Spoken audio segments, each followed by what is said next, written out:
a Bíblia diz que há uma mentalidade do espírito e uma mentalidade da carne. Quando nascemos de novo, temos a mente de Cristo. 1 Coríntios 2,16 diz que nós temos a mente de Cristo. A Amplificada diz que nós guardamos os pensamentos, intenções e propósitos de Cristo. Então, nós temos muitas coisas, coisas maravilhosas. É como se elas fossem baixadas em nós quando nascemos de novo. Jesus, ele vem viver em você e assim, tudo aquilo que ele é e tudo que ele tem, vem viver em você e em mim. Mas isto vem como sementes que precisam ser regadas e desenvolvidas. E, sabe, a Bíblia se refere à palavra como a água da palavra. É interessante quando você pensa nisso, a água da palavra. Bem, a palavra de Deus é o que renova a sua mente, porque não importa o que você tenha, não importa o que eu tenho em mim, se eu não sei que eu tenho, se eu realmente... E não é só saber na cabeça, temos que ter uma revelação de que tudo isso é nosso. Isto somente acontece com o estudo da palavra. Ouvir a palavra como está ouvindo, mas estudar por conta própria, isto é muito importante. Muitas pessoas pensam que não conseguem entender a Bíblia, que isso e aquilo, mais aquilo, mas tem tantas traduções diferentes da Bíblia. Agora, se você não encontra uma que entenda, isso não tem desculpa para isso. E temos vários estudos bíblicos online, você pode obter estudos, pode ouvir as pessoas que ensinam a palavra, que explicam o que a palavra significa, mas nada é mais importante para o crente do que a palavra de Deus. Não é algo que você possa ignorar. A mente tem que ser renovada para que nós possamos experimentar o bom plano que Deus tem para a nossa vida. Não importa o que você tenha, se você não sabe que tem, isso não te fará nenhum bem. Alguém pode ter uma herança de $1 milhão, mas se não souber que tem, ele pode viver na pobreza. Amém? E assim, acreditar. Eu tenho pensado sobre o quão maravilhoso é nós podermos acreditar. Você deve agradecer a Deus todos os dias pela fé que Ele te deu. Sabe quantas pessoas existem que por alguma razão não conseguem acreditar em Deus? Eu ouvi a história de alguém recentemente que é agnóstico por causa das coisas que lhe aconteceram em sua infância, e muitas pessoas têm coisas acontecendo com elas que são injustas e erradas, e elas não entendem, e então elas decidem, bem, não deve haver um Deus, ou não teria acontecido isso. Mas é exatamente por isso que temos Ele para nos ajudar. Nesses momentos de necessidade, Deus nunca nos prometeu uma vida sem problemas. Ele disse, tem de bom ânimo, eu venci o mundo. De fato, Ele nos prometeu tribulação. Ele disse, no mundo tereis aflições, mas tem de bom ânimo, pois eu venci o mundo. Então, antes de receber a Cristo, você pode pecar, isso não te incomoda? Não me incomodava quando eu pecava antes de receber a Cristo. Eu estava pecando, e pronto, mas ao nascermos de novo, uma guerra começa. Amém? Alguém familiarizado com esta guerra? Somos soldados no exército de Deus e as armas de nossa guerra não são carnais, mas são poderosas em Deus para derrubar as fortalezas, para derrubar os pensamentos e imaginações erradas. Então a melhor coisa que nós podemos fazer é aprender a pensar como Deus pensa, e a única maneira de fazer isso é conhecendo a palavra de Deus. E veja, é um erro pensar, eu não consigo evitar o que eu penso. Bem, se você não consegue evitar, ninguém mais consegue. E quando a Bíblia diz para derrubar pensamentos errados, significa que quando o Espírito Santo te faz perceber que está pensando algo que não está de acordo com a palavra de Deus, então você apenas substitui isso por um bom pensamento. Amém? E o que eu descobri ser mais eficaz é que você não pode pensar algo e falar uma outra coisa. Então, é por isso que declarar a palavra é tão importante.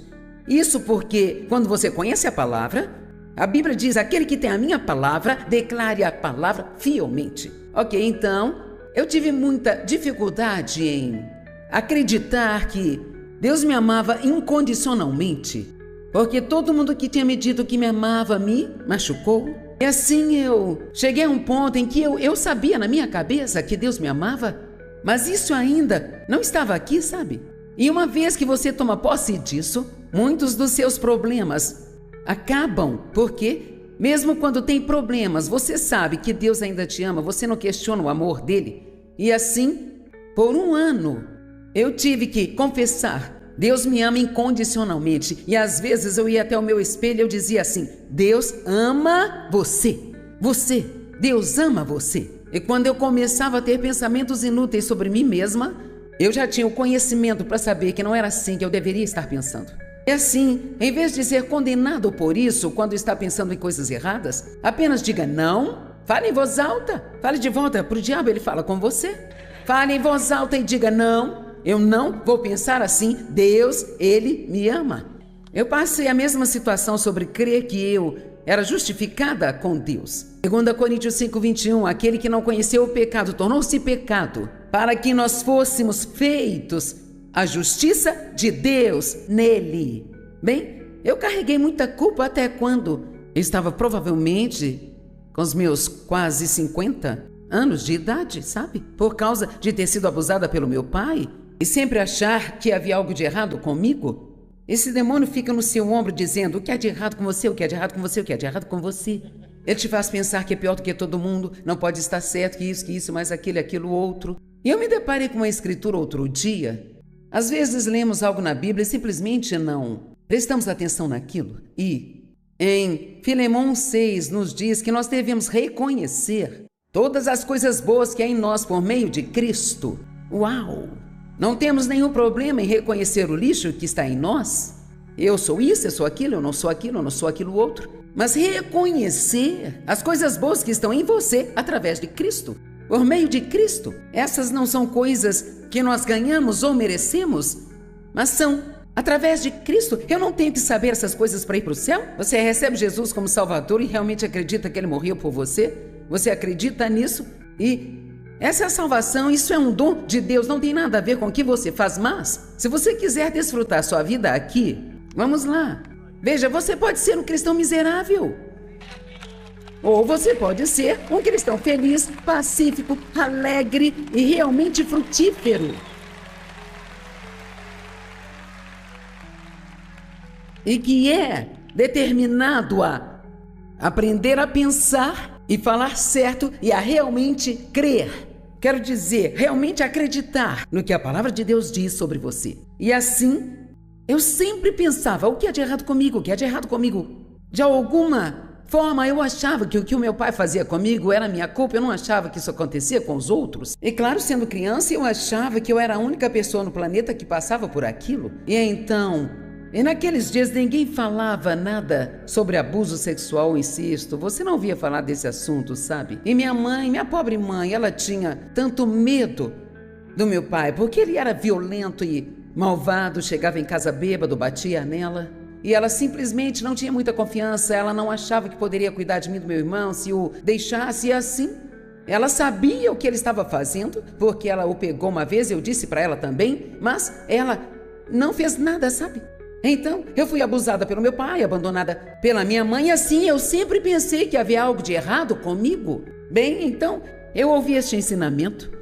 Acho que Kenneth Copeland foi a primeira pessoa que eu vi ensinar sobre justiça e eu pensei: será que existe alguma maneira disso ser verdade? E será que eu posso estar correta com Deus e ser a justiça de Deus em Cristo? Bom, eu li isso, concordei com ele, mas não entrou aqui. E a única maneira de entrar aqui é pela repetição, repetição, repetição, repetição, repetição. Somente tem que ser renovada, até o ponto em que este velho lixo não consegue continuar voltando. Agora eu vou contar uma historinha. Não quero te assustar quando digo isso, mas quantos sabem que existe um diabo e que existem demônios? Ele tem pequenos ajudantes demoníacos. Assim como Deus tem os anjos que o ajudam, diabos e demônios. Deus estava começando a me ensinar essa coisa sobre estar certa com Ele e eu não acreditava plenamente ainda. Eu estava sentada na cozinha numa manhã e eu estava alimentando meu bebê, que agora tem 42 anos, você vê que tem muito tempo isso. E Dave e eu tivemos uma discussão, ele estava saindo para o trabalho, tivemos uma discussão. E então eu estava falando em voz alta, falando lixo sobre mim mesma: eu sou estúpida, eu nunca faço nada certo, tudo é culpa minha, eu não consigo fazer nada direito, eu estrago tudo, todos os dias. Quantos já falaram mal de si mesmos? Eu vou te contar uma coisinha. Uma das piores coisas que você pode fazer é falar mal sobre si mesmo. Talvez haja muitas pessoas fazendo isso, mas você não deve falar mal sobre você mesmo. Jesus, ele pagou um tremendo preço. Ele pagou um inacreditável preço para que nós tivéssemos uma vida boa. Ele tem um bom plano para nós. A Bíblia diz em Efésios 2:10 que ele pré-arranjou, ele pré-planejou uma boa vida para nós, para que nós pudéssemos caminhar nela. Ele fez tudo o que devia ser feito. Não estamos esperando que Jesus faça mais nada em nossa vida. Ele está esperando que nós acreditemos no que ele fez e façamos funcionar na nossa vida. E assim eu vou apenas dizer isso até que você consiga parar de se sentir mal consigo mesmo e começar realmente a acreditar que Deus te ama incondicionalmente e que Ele já te justificou com Ele. Nós fazemos coisas erradas, mas há uma diferença de quem você é do que faz. Nós somos ações humanas, somos seres humanos. E assim, então eu sou a justiça de Deus em Cristo. Eu faço coisas erradas, mas eu me arrependo delas. Eu amo a Deus, eu não quero fazer coisas erradas e eu estou crescendo o tempo todo, eu estou mudando. Sabia que você está crescendo sentado aqui hoje? A menos que você esteja me ignorando e não preste atenção em nada. Isso é meio difícil de fazer porque eu sou barulhenta. Você tem que gostar de si mesmo antes de poder gostar de outra pessoa. Você não pode dar aquilo que você não tem. Então, Deus te dá tudo o que precisa, Ele coloca o amor dele em você, para que você possa receber esse amor e deixá-lo fluir através de você para outras pessoas. Por quê? Porque no mundo Deus nos diria para fazer as coisas certas se Ele não tivesse colocado a justiça em nós? Não poderia fazer nada certo se eu não tivesse nenhuma justiça em mim? Amém? Todo o fruto do Espírito está em nós. Como eu poderia fazer algo de bom se eu não tivesse nenhuma bondade em mim? Você tem que acreditar que essas coisas estão em você, pela graça de Deus, e a parte de fazer não é o que nos salva, entende? Mas é isso que determina que tipo de vida você terá aqui. E quantos gostariam de desfrutar sua vida mais do que desfruta hoje? Amém? Tudo bem. Quantos aqui não se amam como deveriam se amar? Está bem. Agora vamos trabalhar. Amém? Apenas acredite. Uma vez que você entende, é simples, mas essa coisa de justiça que eu provavelmente já falei ainda, não sei se ainda é todos os dias, mas eu não deixo passar muitos dias sem que eu diga em voz alta: eu sou a justiça de Deus em Cristo, separada e santificada pelo sangue do Cordeiro, e nenhuma arma forjada contra mim prosperará, e toda língua que se levantar contra mim em julgamento eu mostrarei estar errada. Eu sou cabeça e não cauda, estou em cima e não embaixo. Sabe, separe 3, 4 minutos algumas vezes por dia para confessar a palavra e logo você vai pensar: quer saber? Eu acredito nisso. Você não está apenas ouvindo alguém pregando, não está apenas lendo mais um livro, mas é como: sim, tenho que me sentir culpado o tempo todo. Quando você peca, você se arrepende, Deus perdoa você e você continua com a sua vida. Em Isaías, eu acho que é 43:25, diz que Deus, Ele nos perdoa por causa dele mesmo. Eu amo isso. Ele faz isso para o seu próprio bem. E é por isso que ele quer que perdoemos por nossa própria causa. Não é necessariamente por causa deles. Eles podem não se importar se você os perdoou ou não, mas você os perdoou por sua própria causa, porque Deus não quer que você carregue esse fardo pesado com você e bagunce toda a sua vida só porque você está bravo com alguém pelo que fez com você. Amém? Então, você já tem a mente da carne antes de você nascer de novo. É nisso que estamos acostumados a operar, o que significa que nós fazemos o que queremos, o que pensamos, o que sentimos. Sua alma é a sua mente, vontade, emoções. Então, sabe, eu quero, eu acho, eu sinto, eu quero, eu acho, eu sinto, eu acho, eu quero. Ficamos contando para todo mundo como nos sentimos, e o que queremos, e o que pensamos. Eu acho, eu sinto.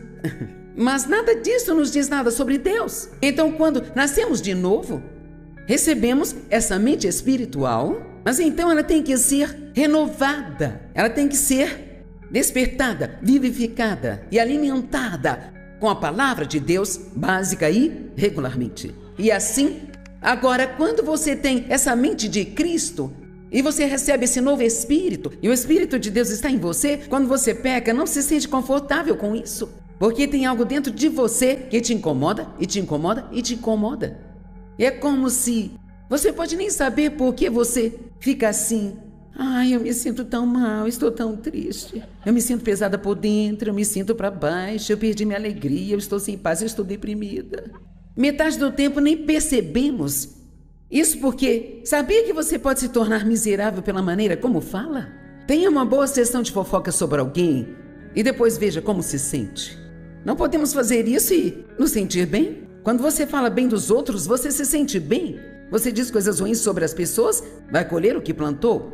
Amém? Então, a Bíblia amplificada em Romanos 8,6 diz que a mente da carne é o sentido e a razão sem o Espírito Santo. Agora, Deus não espera que não tenhamos nenhum senso, ou que nunca argumentemos ou não pensemos sobre nada, mas Ele não quer que nós vivamos no argumento, em nosso próprio raciocínio carnal e mundano. E em Tiago, ele fala sobre ser praticante da palavra, e ele diz que se você ouve a palavra e não a pratica, então você é enganado por um argumento que é contrário à verdade. Estou jogando muita coisa em cima de você, mas quero me concentrar muito no argumento hoje, porque é esse argumentar que realmente nos coloca em tantos problemas. Agora eu vou dizer por que esse vestido está aqui, vamos guardá-lo para que você pare de olhar para ele, sabe? E isto vai te ajudar a entender o que eu estou falando aqui. Havia uma moça, ela foi nossa voluntária por muitos anos. Sei que muitos já me ouviram contar essa história, mas vou contar novamente, amém? Quantos não conhecem essa história? Ok, então estou falando com você. Ok. A Penny já ouviu 1 milhão de vezes ela diz, eu amo quando você conta essa história. Então, o nome da garota era Rutiane. E numa manhã eu estava me preparando para ir para a reunião que eu tinha semanalmente na minha cidade, onde ela era voluntária, e eu estava no meu closet me vestindo e orando pela Rutiane. Oh, Senhor, abençoe a Rutiane, ela é uma ótima voluntária. O que eu posso fazer pela Rutiane? Senhoras, nunca jamais orem por alguém dentro do seu closet. A menos que esteja pronta para abrir mão da sua roupa favorita. Amém? E assim, eu tinha comprado este vestido. Agora este vestido tem 40 anos. Eu tinha comprado este vestido. Eu comprei, na verdade, um tamanho grande demais para mim, porque era o único que eles tinham e eu gostei muito dele. E porque ele, sabe, tinha essa saia rodada e não dava para perceber que era tão rodada assim. E ele estava no plástico, eu comprei um par de brincos vermelhos e prata que gostei para combinar com ele. E eu tinha comprado há talvez umas 6 semanas e eu não tinha usado ainda. Ele estava lá guardado no plástico, no armário, os brincos na gaveta, tudo bem guardadinho. Então, quando eu estava perguntando a Deus o que eu poderia fazer pela Rutiane, eu pensei, não, aqui está uma lição. Eu argumentei porque eu não queria obedecer. Então eu argumentei que Deus não poderia estar me dizendo para dar aquele vestido a ela porque ele era novo. Agora, se eu o tivesse usado umas 40 vezes e tivesse um buraco, eu não me importaria. Vamos, estão comigo? Você entende isso? E então, sabe, argumentar, operar nessa mente da carne, pode te causar tantos problemas. E aqui está o que temos que entender. Deus nunca está tentando tirar algo de você. Tudo que Ele pede que você faça, mesmo que seja algo realmente difícil de fazer, Ele está apenas tentando te colocar numa posição onde você possa ser mais abençoado. Mas você não pode ter uma colheita onde você não plantou uma semente. Amém? E então, argumentei rápido. Bem, isso não pode ser de Deus, esse vestido é novo, eu não usei ainda. E assim simplesmente continuei com as minhas coisas e esqueci tudo sobre o vestido. E um mês depois, eu estava no mesmo closet, de novo orando pela Rutiane. Nós podemos esquecer, mas Deus não esquece. Você não ama quando Deus continua te falando a mesma coisa, a mesma coisa, a mesma coisa, a mesma coisa, a mesma coisa. Essa é uma das maneiras que eu posso dizer quando Deus está falando comigo, é quando eu continuo ouvindo aquilo de novo, e de novo, e de novo. E graças a Deus hoje não precisa ser 100 vezes, talvez umas 4 ou 5, sabe?